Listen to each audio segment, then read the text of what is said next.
பிடிக்கும். சிந்தை என்றது சிந்தை செல்லும் ஏய வாக்கினார். நம்ம மனசால போய் பார்க்க முடியாது. மனதுக்கு அப்பாற்பட்டவன் சிவபெருமான். நினைப்பதாக சிந்தை செல்லும் எல்லையேய வாக்கினால் தினைத்தனையும் மாவதில்லை சொல்லலாவ கேட்பவேன்னு ஏற்கனவே பார்த்துட்டோம்.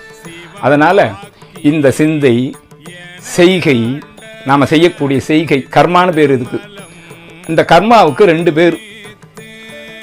முன்வினை, இப்ப நாம் செஞ்சுக்கிட்டு இருக்கிற வினை. 2 வினை. இருள் சேர் இருவினையும் சேரா இறைவன் பொருள் சேர் புகழ் புரிந்தார் மாட்டு, வள்ளுவருடைய வாக்கு. தொல்லை இரும் பிறவிச் சூழும் தலை நீக்கின்னு திருவாசகத்தினுடைய முதல் வார்த்தை சொல்லுவாங்க. அப்போ சிந்தை நாம நினைச்சு பார்க்கறது, மனசால பண்றது.